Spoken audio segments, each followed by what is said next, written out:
अगर आप हमारे गाने को सबसे पहले देखना चाहते हैं तो हमारे YouTube चैनल को सब्सक्राइब करें और बेल आइकन के बटन को दबाना। एक ही पल में कर दिया तूने दिल का मेरे टुकड़ा टुकड़ा रे। एक ही पल में कर दिया तूने दिल का मेरे टुकड़ा रे।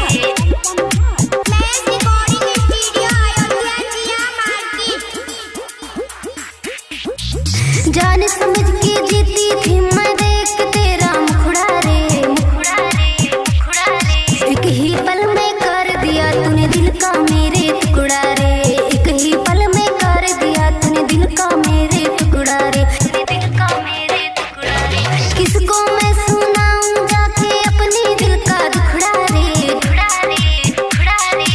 कहीं पल में कर दिया तूने दिल का मेरे टुकड़ा रे। कहीं पल में कर दिया तूने दिल का मेरे टुकड़ा रे। दिल का मेरे टुकड़ा रे। तूने दिल का मेरे टुकड़ा रे। पम पम रा तूने दिल पम पम रा तूने दिल का मेरे टुकड़ा रे।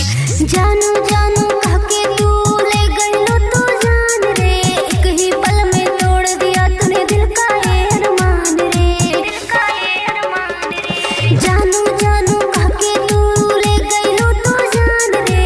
एक ही पल में तोड़ दिया तूने दिल का ये अरमान रे दिल का ये अरमान रे। तुम्हारे साथ बिताया टाइम याद आवे सब नखराए। एक ही पल में तोड़ दिया तूने दिल का मेरे टुकड़ा रे। एक ही पल में तोड़ दिया तूने दिल का मेरे टुकड़ा रे। दिल का मेरे टुकड़ा रे। तूने दिल का मेरे टुकड़ा रे। पम पम रा तूने दिल पम पम रा तूने दिल का मेरे टुकड़ा रे। कौन चीज के तुमको